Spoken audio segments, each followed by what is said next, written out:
Good morning, you lovely early birds, and welcome to today's Insight webinar with Charles Badenach. Thank you very much for joining us, and thanks for being here so on time. We're going to be kicking off. We've got about 3 minutes until we start, so feel free to grab yourself a coffee, a juice, and get tight, because today is going to be, it's going to be good. Just chatting with Charles just a second ago, and really keen. He's going to share a lot of what he does in the space of marketing, which is some really smart tactics, and also a bit of the philosophy behind that, as well as we're going to get chatting about how he runs the business and manages to keep him focused on the things he loves doing. So we'll be with you shortly.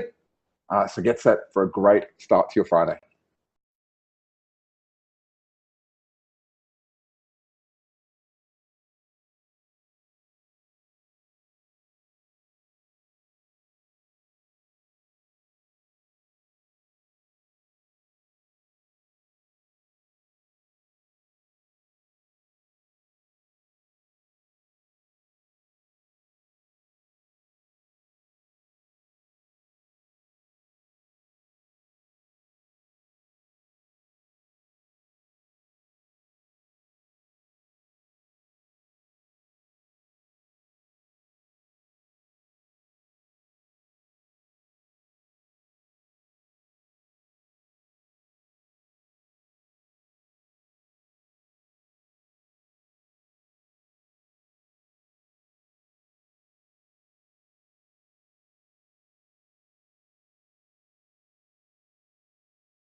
Good morning, people. Welcome to today's Insight webinar with Charles Badenach. We are moments away from kicking off, so hopefully you're set to go.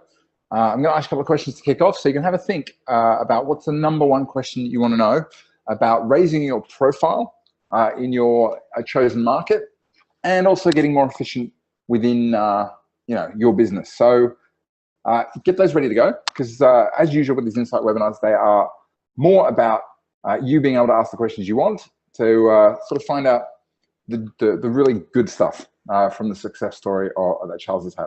We'll be with you shortly, so get ready, sit tight, and get ready for a great start to your Friday. Speak to you soon.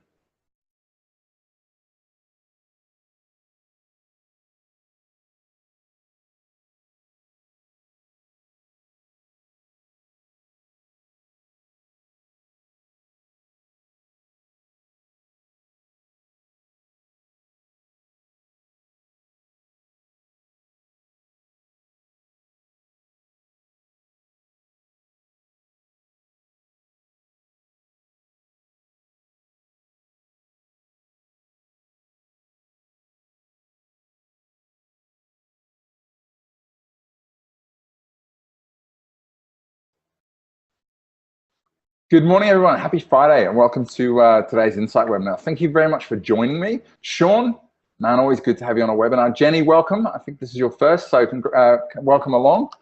Richard, I see you there. Sabina, welcome. Matt, good to have you on board. It's been a while. And Kurt as well, and Rose, always good to have you on board as well. Welcome to today's Insight webinar. And today we're going to be talking about all things building your profile. And to give you a bit of context to the title, The Rise of the Micro Celebrity.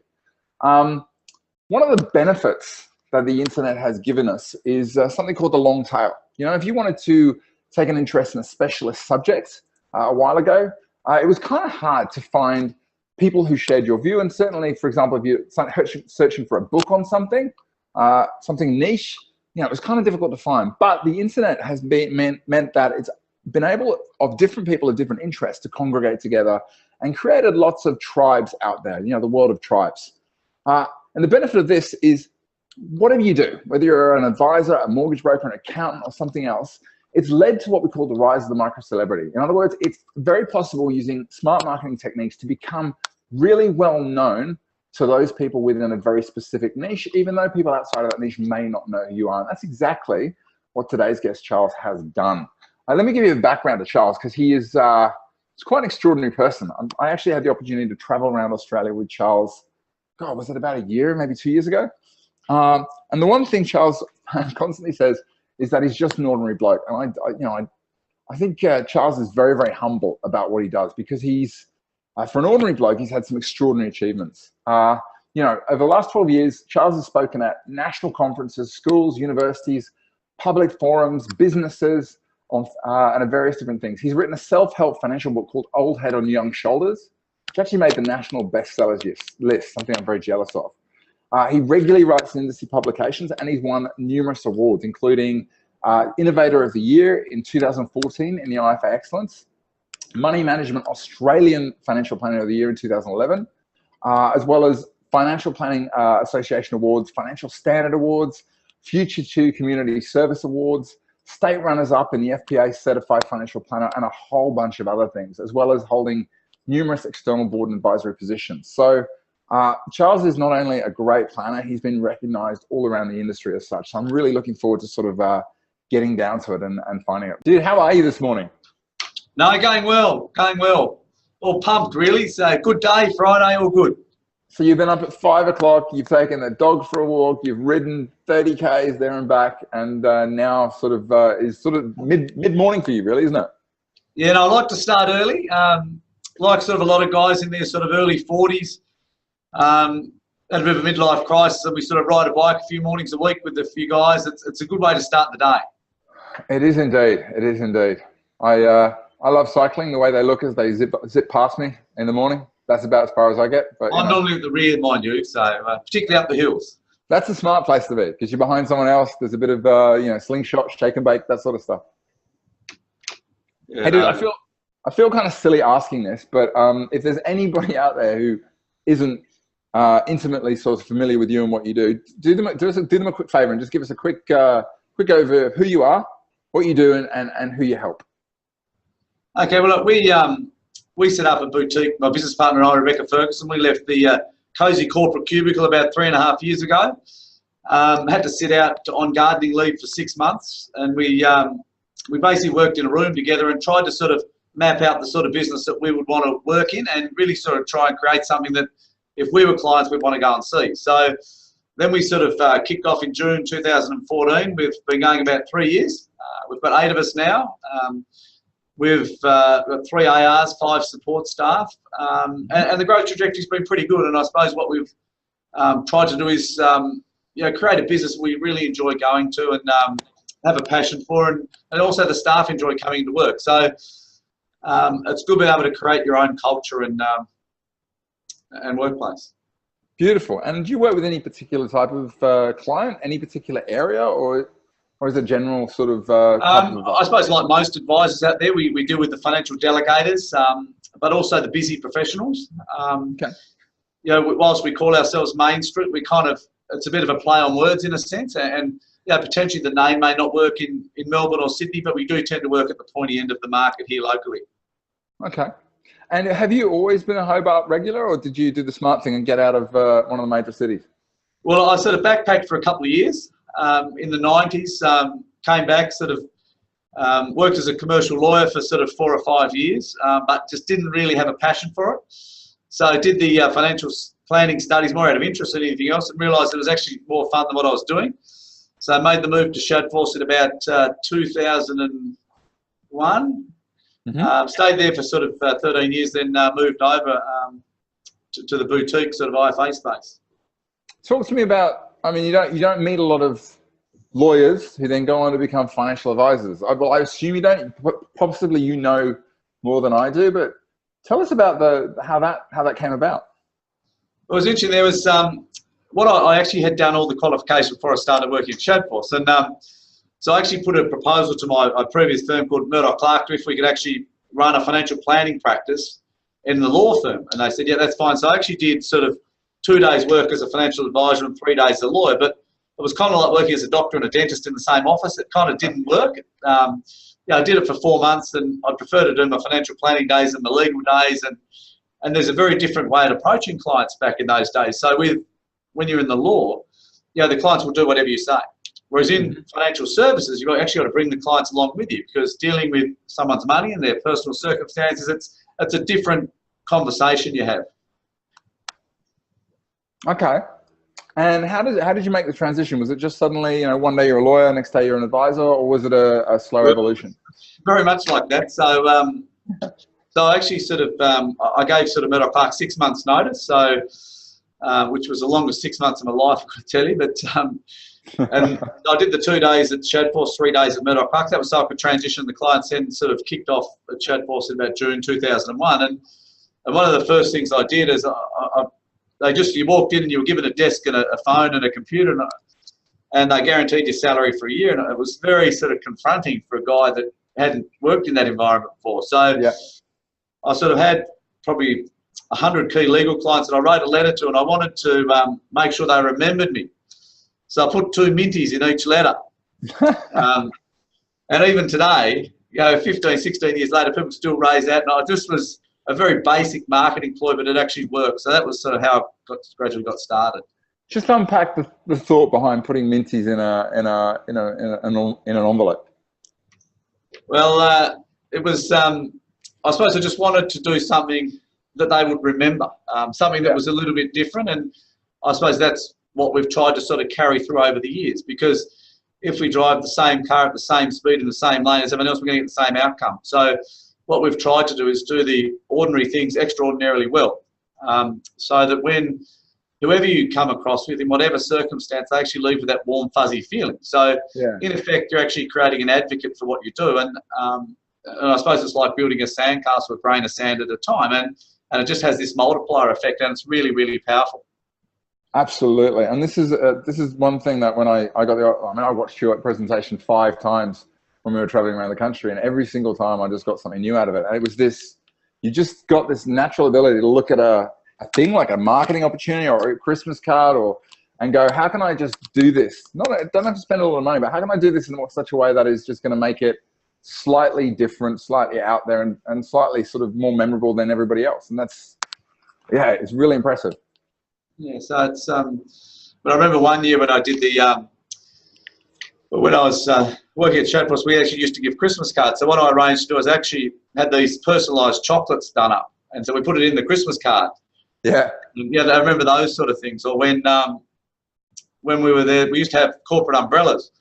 And I'd sort of take 60 of them, put them in my office, and people just couldn't understand why I'd do it. But whenever it rained and a client came into my office, I'd give them an umbrella.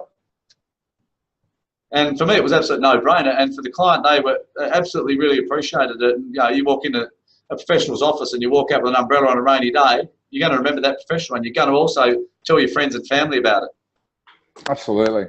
There's are you familiar with a guy called Derek Sivers? He runs a podcast, doesn't he? Yeah, he's a good mate of Tim Ferriss's and a whole bunch of other. But he started a business called CD Baby. So the deal was, iTunes and all these sort of music companies were owning the space, and he wanted to create a platform for independent musicians. So he started this thing and did extremely well out of it. Sold it for, I think, 33 million and put 30 million of the revenue straight into a charitable fund for musicians. But he has this letter that used to go out with every CD purchase, and it talks about I have seen that letter. I have seen that. It's I've actually got it. We have a thing once a month. We have a work on the business day, and that's actually it's the first Friday in every month. So what we aim to do is we have all of the staff. It's coordinated by the office manager that.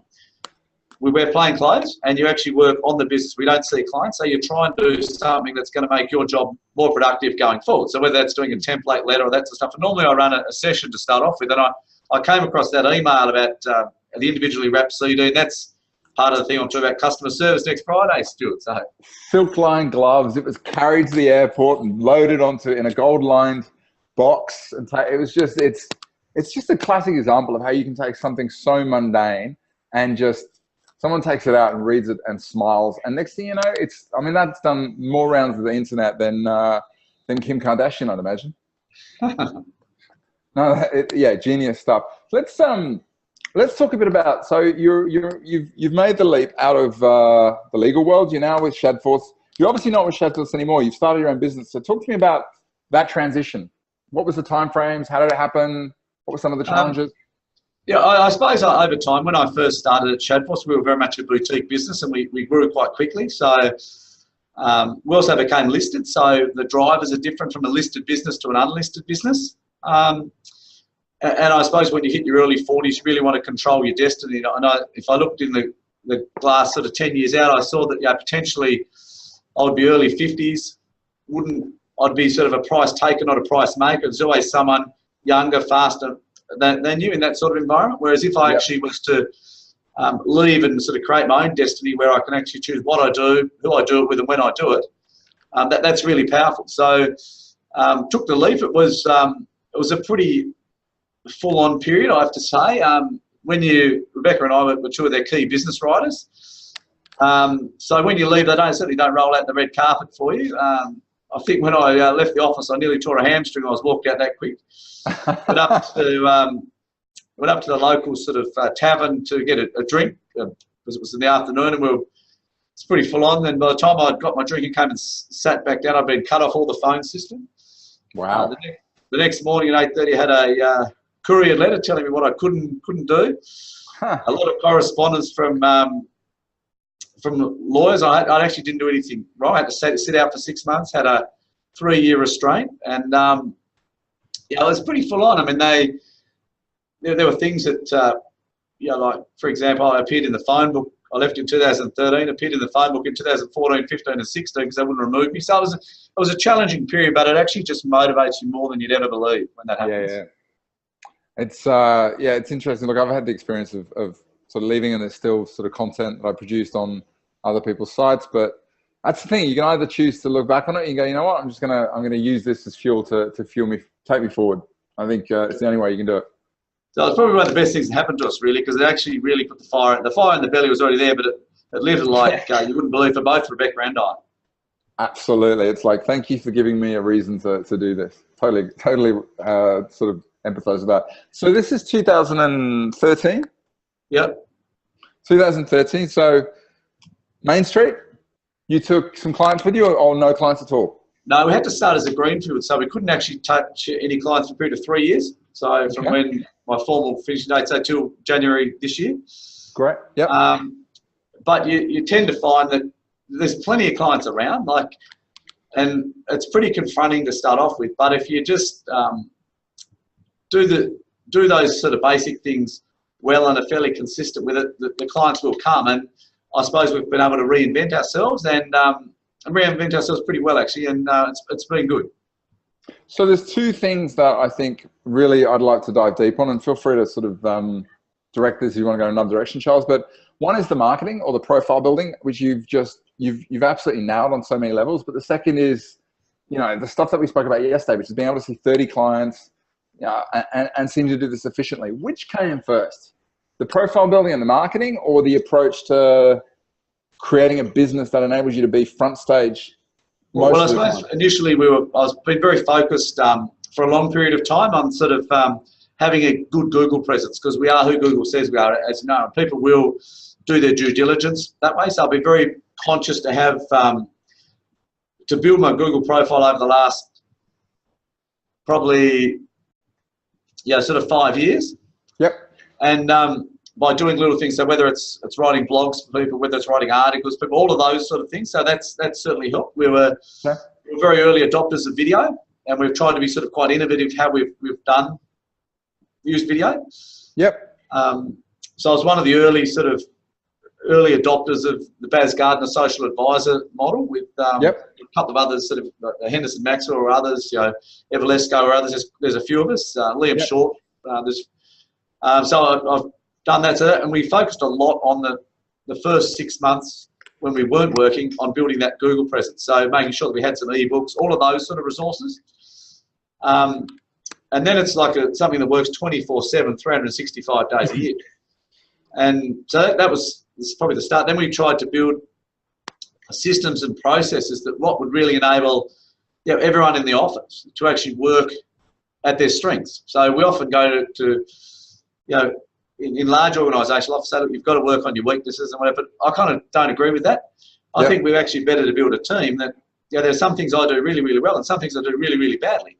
And the things that I do really, really badly, I should employ someone who does them really, really well. Yeah. And so by focusing on the things that you enjoy doing, And I enjoy helping people. I enjoy seeing people. I enjoy creating activity and momentum and all of those sort of things. We all sort of get dragged along in that sort of vortex. So it works well. And Rebecca's very good at what she does as well. So it's a bit like the yin and the yang, really. I love that. We in the program, Charles, we've got a module called the activity audit. And it's when you got people who are overwhelmed or they're just doing, they're doing a lot of stuff, urgent stuff instead of important stuff. It's about sort of getting everything you do in your role out on a piece of paper or out on a spreadsheet. And it's really categorizing into two things. The stuff that is your genius, you're great at. If you did more of it, it would drive your business forward and it would make you happier. And then the stuff that potentially is not a strength, you could outsource, you could delegate, you can automate. And I think that for me, the secret to, being in the role you want and building the business you want is to, over a period of time, work out a way to systematize the things you don't want to do anymore and hand them over to either employees, outsourced providers, or technology.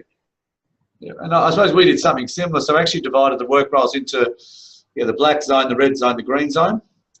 So the red zone is very sort of basic sort of work. So data entry, turning up appointments, that sort of stuff. Yeah. So that's probably say $20 to $30 an hour. Your green zone is sort of working with clients on things. So whether it's doing a record of advice, statement of advice, a phone call, that sort of stuff. Yeah. And the black zone is whether it's running a webinar, whether it's writing an ebook. It's actually about you can't place a value on that. And so what we try to get is with the principle. So with Rebecca and I, for example, we try to work in the black and the green zone. And so been fairly conscious of that over the years as well. I love it. I remember hearing a similar sort of model from, I think it was Sherlaw's used to sort of do colourful things back in the day. But I don't think it's the first time people have talked about categorizing and getting really clear about the elements. Yeah. Can we talk a bit about articles and videos? I'd love to know, what are some of the things you've found important to write stuff or put stuff out there that people are going to actually use, and what sort of time frame did it take you before you started getting traction with this stuff? I suppose there's a lot of noise out there, and so a lot of people use the machine gun approach and try and just be all things to everyone. And what we've been very conscious about is really trying to go fishing where the fish are. Yeah. Okay. So with Snapchat, for example, that's my daughter's vintage sort of teenage years. It's kind of not really our game. So we're not on Snapchat, but LinkedIn's an example, Facebook, those things. But where you do it, we don't just produce generic content. You're actually better to produce specific content with a little bit of humour. And I'm not that funny, but I try to be. I'm not really funny, but that actually people can relate to. So and specific things. So I did a LinkedIn post. We had a young guy who works with us, and he's a very good guy, and he came and basically made an appointment to see me, and he was 24, and he started off doing part-time work, and now he's in 2.5 years, he's done all his studies, and he's about to become an advisor. So I put a post on that on LinkedIn, and that ended up with sort of 2,000 likes and 150,000 views as an example. So you're actually relating it to us personally. So we've tried to post rather than every day or every week, where we've got something meaningful to say that we think people will actually engage with, we put it up there. I love it. So there were a couple of questions that came up. I'm going to start pulling some. Glenn sort of talked about how do you become a micro celebrity.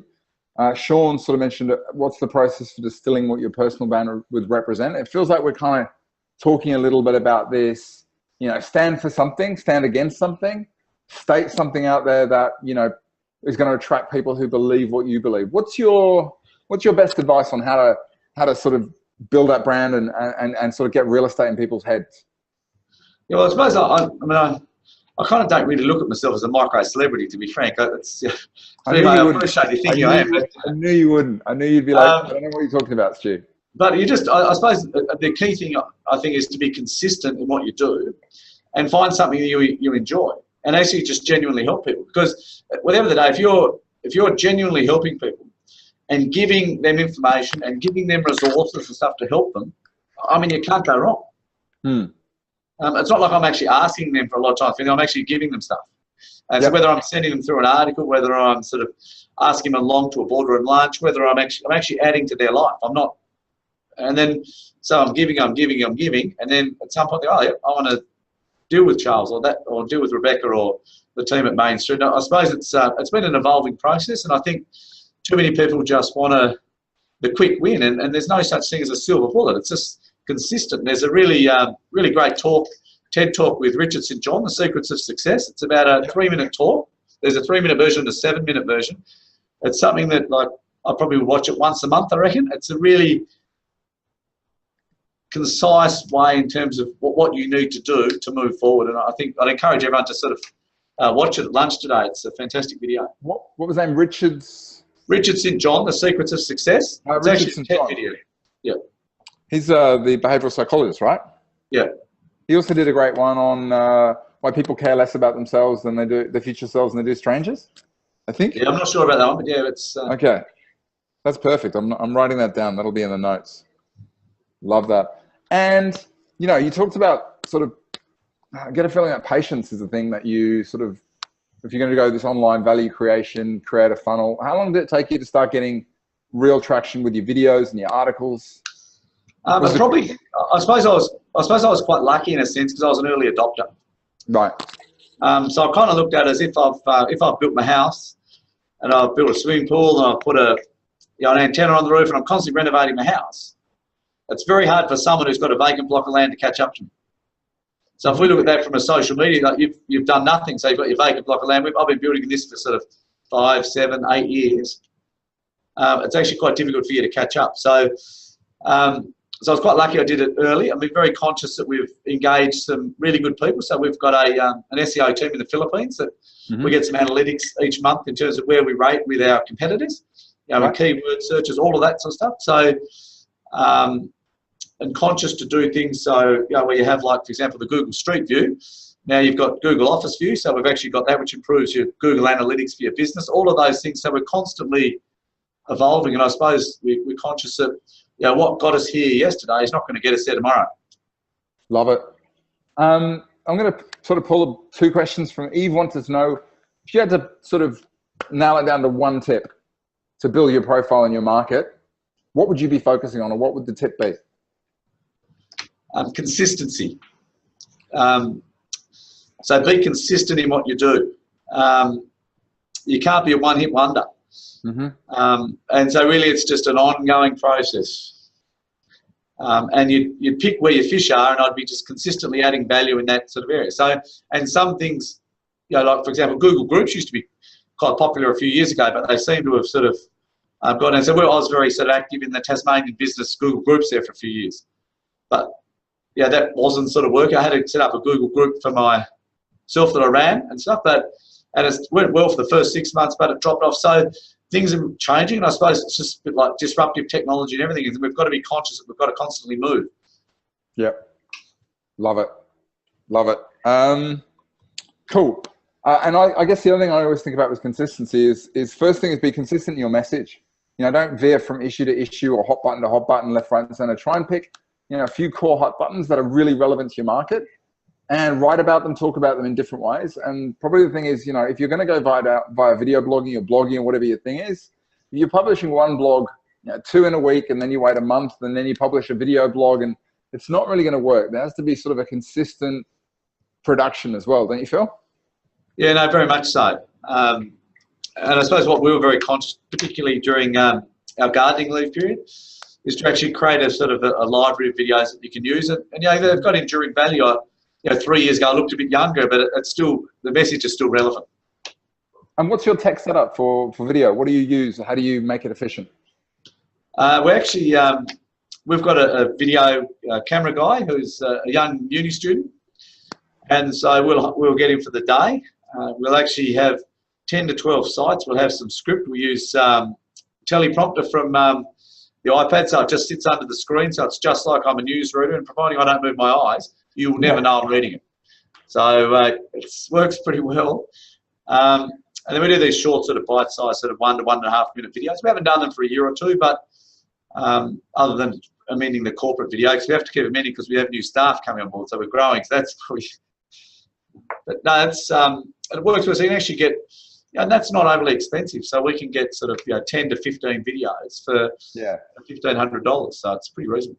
That's perfect. Like, it's a lot cheaper than it used to be. And we've got a video guy out in Brazil and it's great because we upload something to the cloud, and he splices it up, takes out all the dodgy bits, to the point where he says to me, "Don't, just roll, and if it doesn't come out right, just stop, look down, go again." So literally, if I want to do something on the fly, I can even have my script down on the ground and just say 2 lines, look down, and start again, and he'll splice it into something that looks good. So video can hide a multitude of sins. Cool. Can you talk a bit about systems and processes? I mean, it's something that a lot of business owners kind of struggle to get around to. Why has it been such a big focus? Where did you learn that lesson about getting it done? Well, I've got to say, my business partner, Rebecca's very good at this. Very good at systems and processes and making sure, I suppose what we want to do, we want every client experience in our business to be like the Truman Show. So we know what happens at different points. So we've actually got an office manual we've got every person to actually write down the steps they do. So anyone can pick up any job and know what happens. And I remember when I previously worked at Shadforth, there were a couple of very senior people that had some serious knowledge in their head, and they left. And I was thinking, my goodness, that was a whole waste of resources that, and I just don't think anyone sort of thought about it. But there was like 50 years worth of share trading knowledge in terms of back office systems that walked out the door. And I kind of, when Rebecca and I spoke about it, we thought it was very important to document that. So I suppose it's a business protection mechanism as well. So we know what everyone does, and it's a consistent, like with checklists and that sort of thing. So we've tried to adopt a big business approach to a small business, if that makes sense. So, I mean, do you actually build the processes yourself, or does someone else do that? We use Xplan as our system, but we build some. We've also used some through our dealer group as well. So the processes that you create, is this something that you'll sit down with a whiteboard and draw them up, or do you dictate what you want? Is there a process you've created which enables you to tell people what you want, and then they work out the detail? Well, basically, we've all got different roles in the office. So, for example, one of the staff, her role is reviews, for example. Yep. So when we have we have different sort of, as everyone does, different sort of client segments and a process for review. Okay, this is what we need to get for this sort of client. This is the time frame. This is how we engage with them. And one of the things we use now is we use Calendly, for example. So when you look at the diary, so I'll send you a link, and I've got different meeting sorts. So a review meeting, sort of a new client meeting, and they've got different time periods. So one of the things that I found was people might want to say catch up for coffee. And you can easily waste 3 or 4 hours a week catching up with people for coffee where you're just giving them information. And it's like 10% of my work week when I'm meant to be seeing clients. So I kind of thought that's not really a productive use of time. So what I've actually done on Calendly, for example, I've actually got a general catch up. So it's just for 20 minutes. Right. So when I send it to you, we're just a very sort of efficient, I've got to go have another appointment, bang. It's an evolving process, I suppose. There's a great book, I think I've got it here, which I've taken a lot of. And it sounds like it's similar thought. It's by Marcus Bird, called The 3-Minute Coach. And it makes that point, which is it's kind of like the amount of time you give to get something done. If you give people an hour, you'll probably get most of the conversation done in the last 20 minutes. But if you condense it down, you can give people exactly the same result in a much shorter space of time, and they leave with more time in their pocket, you leave with more time in their pocket, and you kind of get that reputation as being someone who solves problems fast. Yeah, that's perfect. Cool. Let's chat a bit about the efficiency, because I've got a couple of questions coming through around. You do a lot of meetings a week. Yep. What does your review process look like? What does the new client process look like from Glenn Doherty?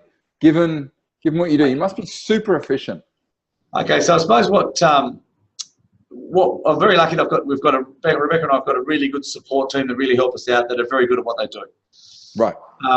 So with a new client, a new client will actually sort of send an email or ring up. What we will normally do is either send them through, either the receptionist will actually book the appointment, and we'll send them an email with a little sort of personal financial questionnaire they need to complete and all the documentation they need to send in. Normally at least 48 hours before the meeting. So that enables me to actually say, okay, well, Stuart Bell's coming in on Wednesday, this issues, and we can actually, I have a rough idea in terms of what are the issues involved. Yeah. And that may well be that if I can't actually help Stuart, I'd say, look, I might give you a call, Stuart, and say, look, no, you come in Wednesday. These are some of the things I think we need to look at, but it's not really our area of expertise. But I'll come in and we might have a 15-minute chat on it or something. Yeah. So I'm actually very sort of and it also enables us to make sure that we've got the right advisor seeing the right person when they come in. Yeah. We will then see the client. We generally don't charge a fee for the first appointment because I think it's important that it gives them a chance to sort of work out whether we're for them and they're for us. It's sort of a bit of an introduction sort of thing. And because what we want to do, like most people out there, is we want to create ongoing relationships with people over a long period of time. Then we would, after we've seen the client initially, we would normally send them through a terms of engagement saying, okay, this is roughly what I think we need to look at. This is roughly what it would cost. They'll come back to us and say, yep, happy with that. And then we'd work through it. And we'd normally have the statement of advice sort of meeting and the questions and the implementation. Then, generally speaking, that proceed to sort of become ongoing clients because we've got those filters that stops it in the early time. So if they're not suitable. And unfortunately, it's just a numbers game. I mean, you have to turn over a lot of beer coasters till you find one with a gold nugget underneath. And it's like anything. And it's certainly easier now than what it was when we first started because we've got existing clients that we really enjoy working with and they see the value that we add and they actually refer their friends and family to us. So a lot of advisors I speak to, they struggle with this idea of filtering or saying no or not, when someone else can come and meet with you, they just say yes. How did you get over that? I think you can actually help people without taking up too much time. So whether it was, so let's say someone said, look, Charles, I really want to buy an investment property. Okay, now that's kind of not really our core work. Yep. So we might sort of send them through an email which highlights some websites to be able to assist them. We might talk them through the process and say, okay, you've got to have someone who's got your back with this. So whether it's a buyer's agent, whether it's an agent going to send you through properties before they come on the market, we might facilitate that sort of introduction and all that. So I've actually helped the client, but not really given them any advice. Mm-hmm. And they walk away with that warm, fuzzy feeling. And does this tie into your speaking work at all? I suppose speaking sort of something's just evolved over time. Really, it's just sort of it just sort of happens really. And I think speaking is a really powerful forum because it enables you to speak to a lot of people at once. And it sort of evolved when I wrote that book, and I kind of thought I had to think outside the square. How am I going to actually market this book? Yeah, and because everyone's got books, and we've talked about being a great business card, all that sort of stuff. But what I did, I donated a copy of the book to every school in Tasmania, and also to every P&F in Tasmania. So what it meant was my book was in the school library, and then also I'd go and talk at the schools about the 10 common financial mistakes made by young people, and then I'd do a talk at the P&F, and they'd use the book as a bit of a fundraiser. So just sort of thinking outside the square like that. So like helping, but there's also obviously a long-term benefit for me doing that sort of stuff as well. So do you have and the answer may be no to this, Charles, but is there a process you go through to ask these questions and come up with these ideas? Or is it just an environment you're getting or a way? I just sort of, I know they just come up really. I just sort of think outside the square a bit. And I suppose what I'm very conscious, I listen to a lot of podcasts and so I might send myself, whenever something comes up into my head, I'll send myself an email. So I remember it. That's good. The notepad beside the bed, all those sort of things, because occasionally you think, my goodness, that's just a great idea. I'm going to write that down. And we've, I suppose we've managed to, over time, evolve and have all these things that I suppose make us, in a workplace, where we quite a unique environment, and it's good.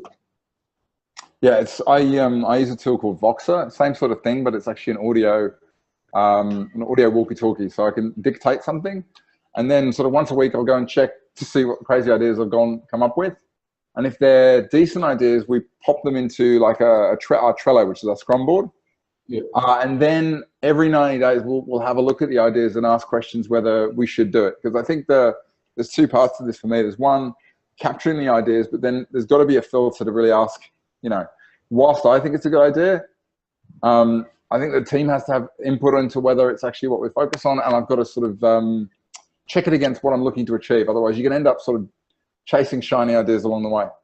You know, I suppose what we break our year down into 3-month blocks. Yep. So we actually have, okay, what are our 3-month targets we're going to do for the business over the next 3 months? So, yeah, it might be establish Calendly, it might be Dragon dictation, it might be LastPass for the password stuff. Yep. It might be build a corporate brochure. I mean, that might be a 3-month target, and we'd work through that. Then we'd actually sit down and reset the next 3 months. Yep. And so what it enables you to, it links very well into the work on the business day, because if you think about it, we've got 8 of us here, and so you've got 12 days with 8 people. It's effectively like nearly a full-time person working on the business every year if you use that time really constructively. Love it. I'm going to pull a few questions out from the audience, but I do have some more things I want to ask you, particularly, I'd love to unpack that week a bit more. But Matt Meehan asked a great question. 30 meetings last week. Face-to-face, or is there a mixture in there? It would have been about 25 face-to-face, probably 5 Skype.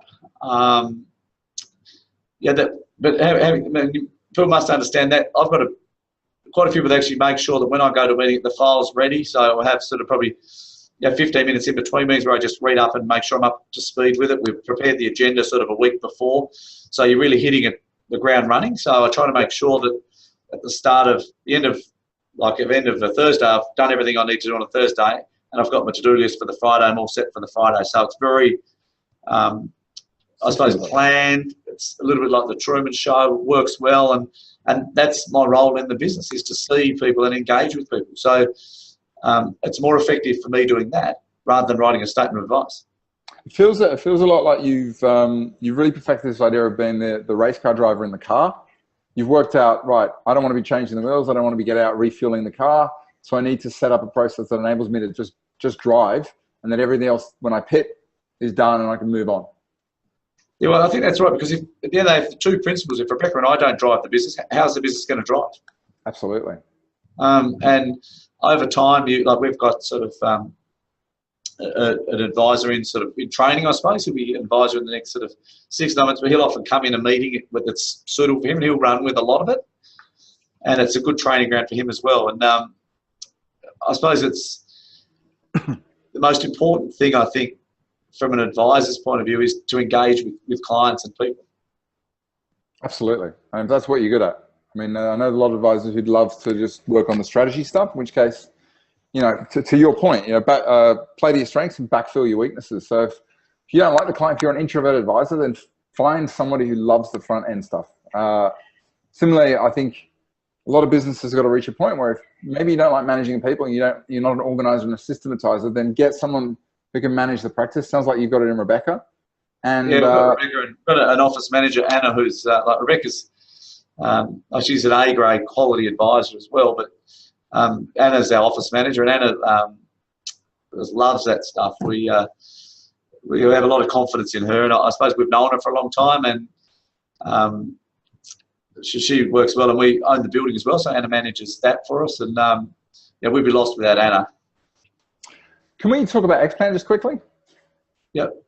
How instrumental has Xplan been in systemizing your business? And given so many advisors sort of, or CRMs are a bit of a bugbear for advice businesses, and Xplan, gets complained about quite a bit. How have you managed to make it work for you?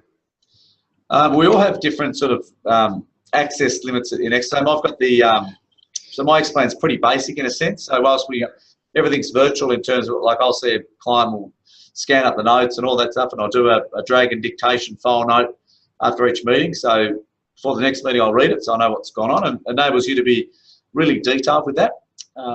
We've got some people at the back end that do a lot of stuff with the modelling and the tasks and all of that, the threads and that sort of stuff. I know enough on that to be dangerous, to be frank. And so we have, for example, in August, we've got our Xplan coach from the dealer group coming down for sort of 3 days to improve the efficiency. So I suppose it's an ongoing process, and I see that from a business point of view going forward, you'll have your business at the core, but you'll have all these add-ons. Right? So Xplan being one of those. Now, Xplan works well for us at the moment, but what's to say that midwinter might be a better option in 3 or 4 years' time? I don't know. Yeah, so be nimble enough to get out of positions as well. Yeah. Matt Meehan wants to know, how do prospects generally find you? Google's got a lot to do with it, actually. There you go. Get out of the bag there. But Google, and also I suppose we've been very conscious to work closely with centres of influence in our sort of core community. And I was quite lucky that in my past life I was a lawyer and Rebecca was an accountant. So in those sort of roles, you're actually generally engaging against other professionals. So they actually get to know you and they know how you work. So that's worked quite well. And I suppose we're also fairly involved in the community. I mean, both Rebecca and I are very social creatures. So we both sit on the boards of the schools our children are at and involved a bit in the community and that sort of stuff. But we kind of don't do that for work. It's part of being engaged in a community, I reckon. You sound like your classic extrovert, Charles. Yeah, you're probably right, actually. Love you get energy from other people. Justin Mulcahy asked another great question.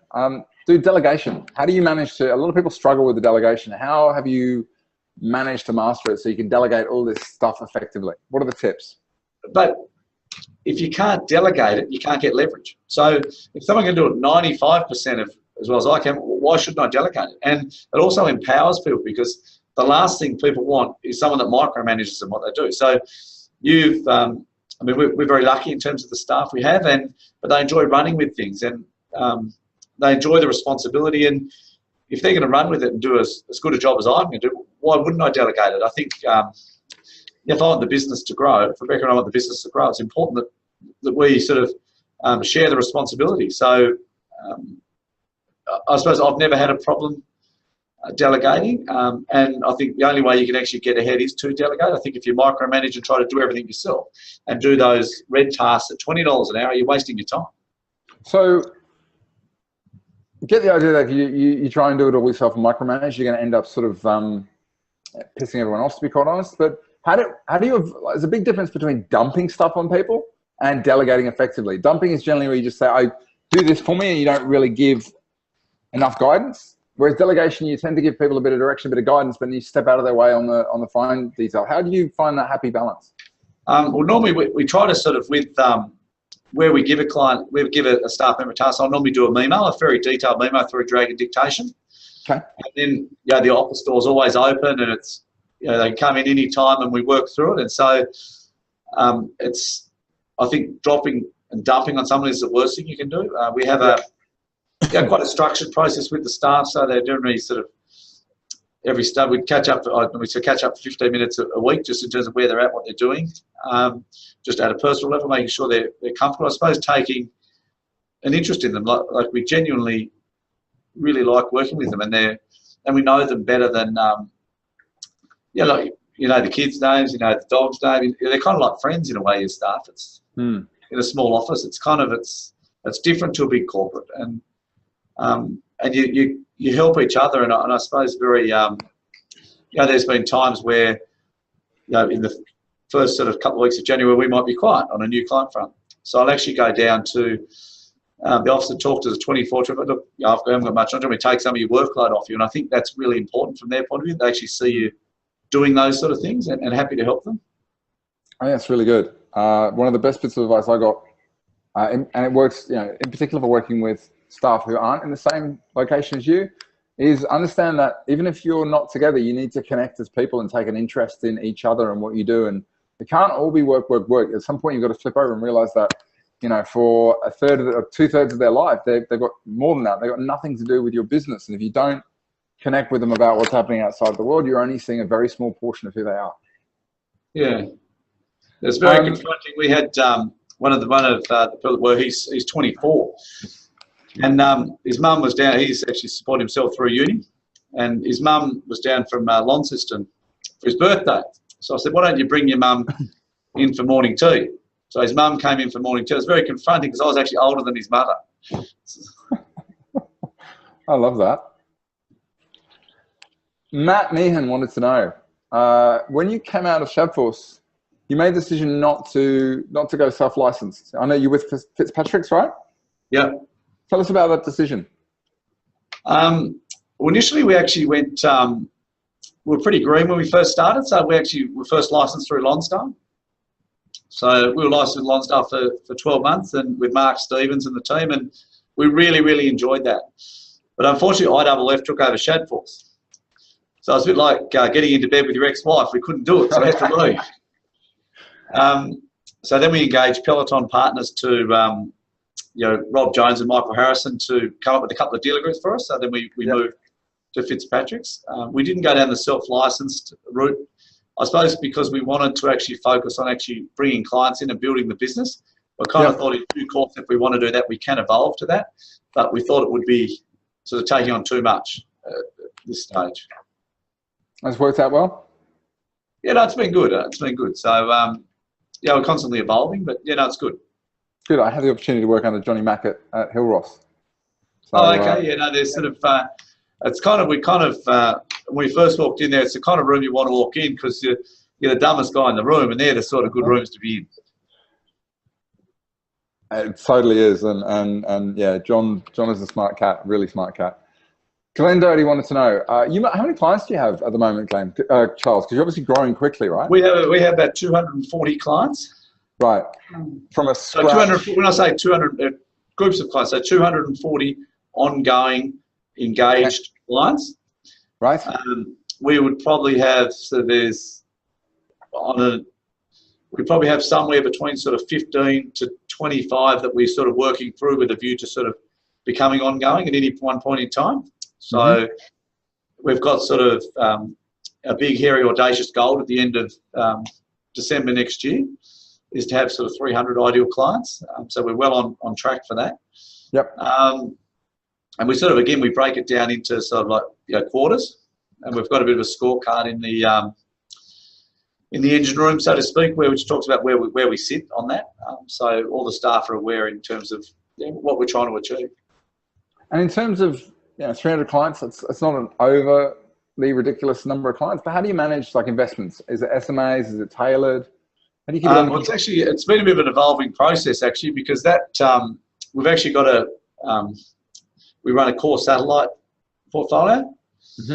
So we've basically got a standard sort of portfolio for clients based on their various risk profiles. I think that's the only way you can do it, but we're actually looking at sort of SMAs and that sort of stuff at the moment actually. And I suppose it was something that we weren't overly familiar with in our previous employer, but we've now got a pretty good handle on it, and certainly that will play a key part of what we do for a certain segment of clients going forward. Perfect. Richard Goulet, I hope I've pronounced that right, would love to ask you, what are your key tips for younger advisors to build relationships, or referral relationship or partnerships?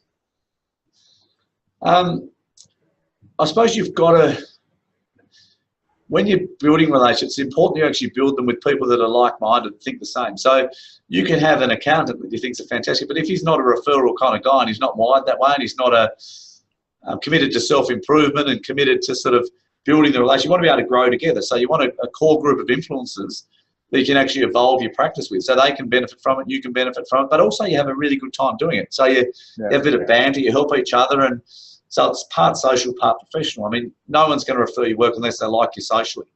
But you've got to be conscious that it's not just going out for 6 hours at lunch, for example. It's about sort of having a meaningful coffee meeting and really helping them. And if you can help and empower them, they'll help and empower you, providing they've got the right mental mindset, I suppose.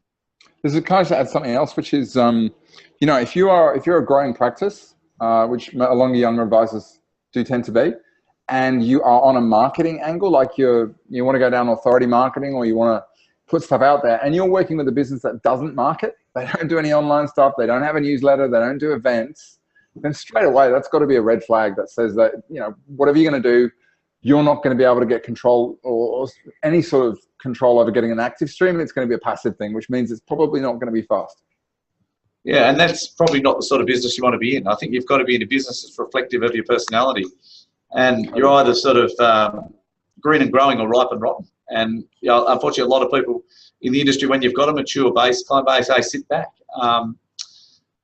But that's kind of not us, and it shouldn't. I suppose back to Richard's question, I'd actually try and piggyback on the tails of someone you actually respect and admire in the office to actually get them to show you the ropes and see what they do. And the old replicate and duplicate. Yeah, replicate and duplicate, or rip off and duplicate, as some people call it. There's actually a great book on that if anybody's interested. Austin Kleon wrote a book called Show Your Work, which talks a lot about how to sort of create content, and also work as kind of what would I say, a share of content, other people's work, and how to attribute really great stuff to sort of get that started. So yeah, on the R&D space. Justin wanted another question. Do your other advisors have to get their own clients? Assuming with all the back office skills there, you can advise on all the people who want you to be their advisor. Does that make sense? There's certainly no pressure on other advisors to get clients at this stage. You know, we've only got 8 of us in the office. We've got plenty of work coming in. We're in sort of a niche sort of spot.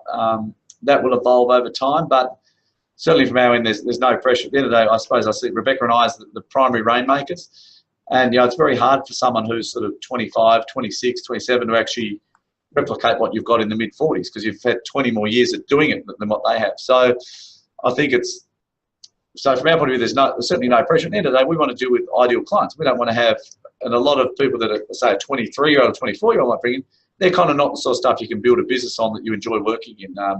It's really just putting out spot fires. You want to have a sustainable, you know, meaningful relationship with a core group of clients.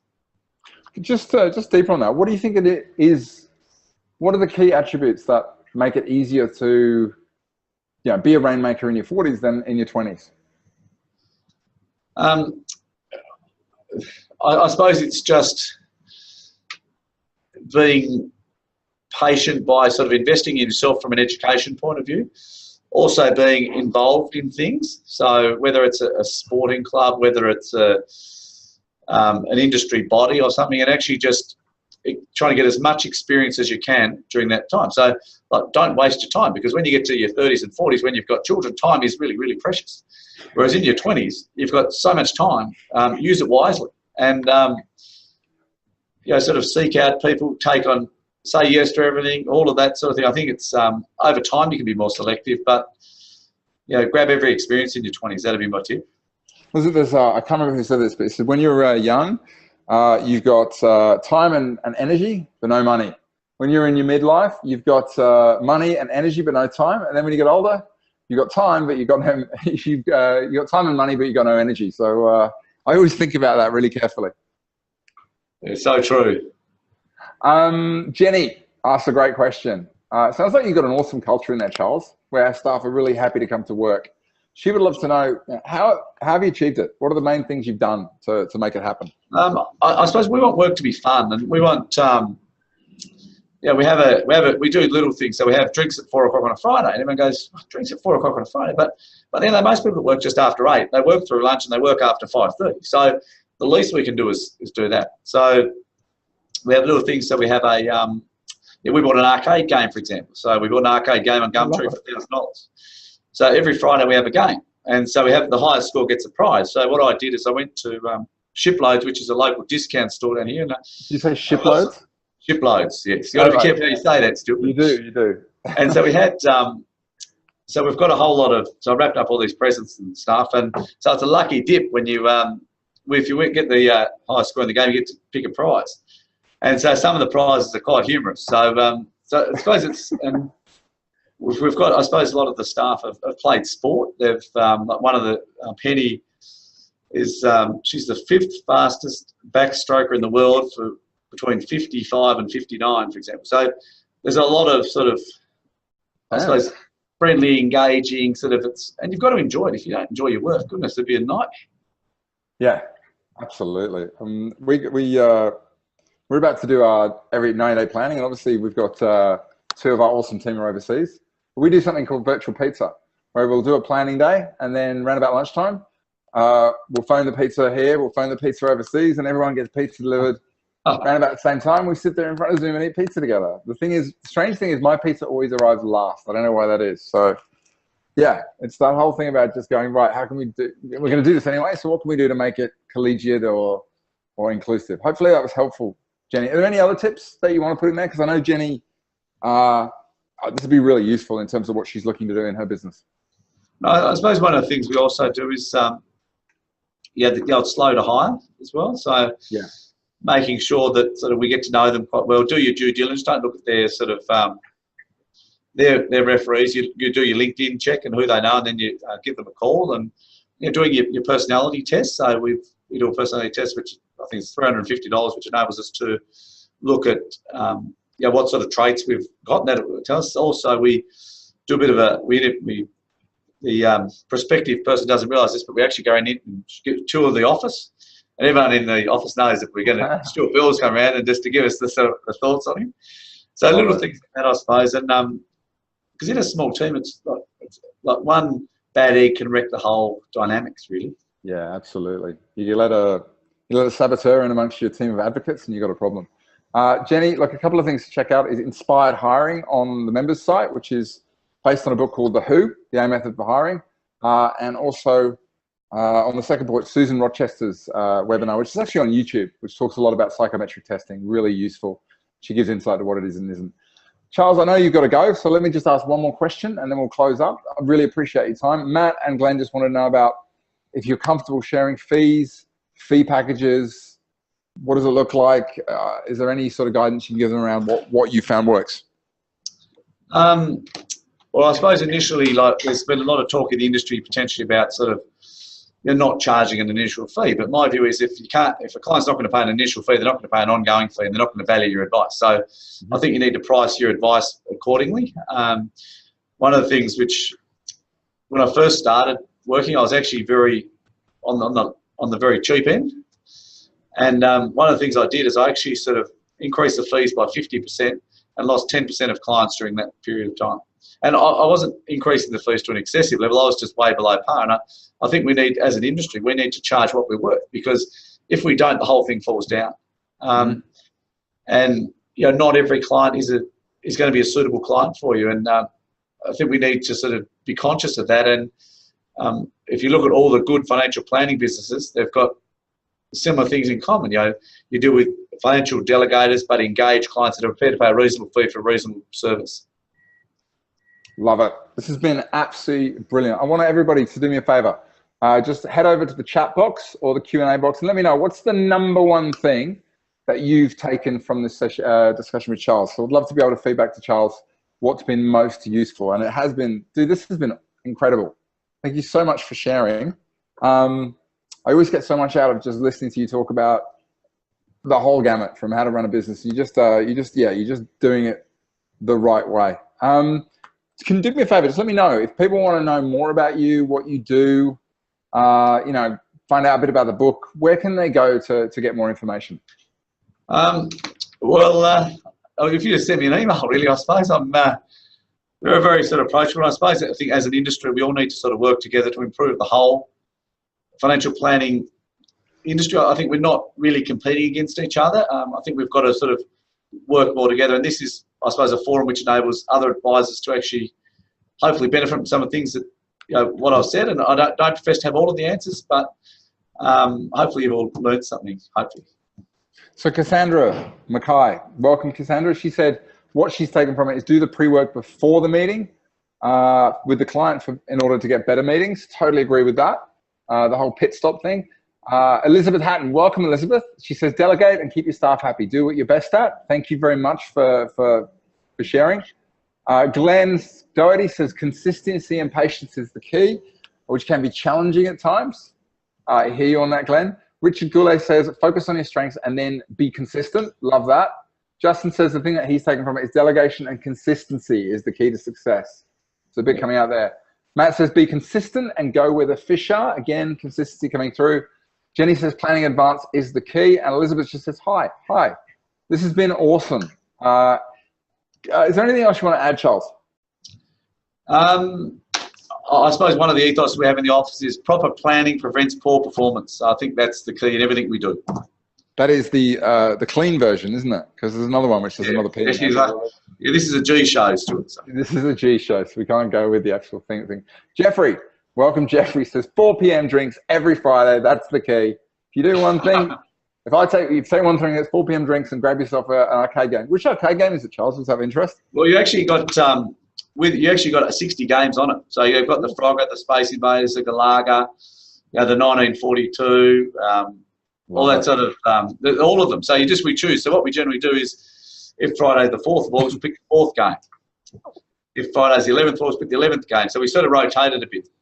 That's good. And who's You're the champion at which in particular? What's your fave? Well, I don't quite have the reflexes that the young ones have, so I actually struggle. I've won 2 things in 2 years. So one was a pair of gloves, so they started calling me MacGyver, and the second thing was a coat hanger for my suits. Wow, at least you got something useful. That's the main thing. Yes. This has been useful. What's on for the rest of the day for you, Charles? Oh, just a pretty sort of standard day, really. Just a few client meetings, a bit of activity, and all good, really. Matt says he's got to have details of the arcade game. So the place that he went to get it was called Ship Loads in... No, that's where I get the prize from Gumtree. If you look on Gumtree, so it cost us $1,000, and seriously, it is great fun. You can even take, if you have a weekend away, you can even take it away. Like if you have a boys' weekend away or something, it's a crack up. I'd encourage you all to invest in it. Okay, I'll check that out. Get on Gumtree, 60 games, love it. Charles, thank you so much for sharing. I'll shoot through some notes and so people can check it out. But man, this has been an absolute lesson. Thank you. No problem at all. Happy to help. Have a good day, everyone. You too. Hey to everybody else. If you're on the Leverage program, looking forward to seeing you on Thursday for the Accelerator in the Gold Coast. It's going to be awesome. We've got a drop in on Monday, so that'll be the last one for the week. So if you need anything, the drop in's the place to go. Otherwise, this webinar feels like it's over. Charles, thanks very much. And thanks to everybody who's stuck around to the end. You have a great end to the week and great weekend. And I will speak to you soon. Take it easy, Charles. I'll see you later. So, bye.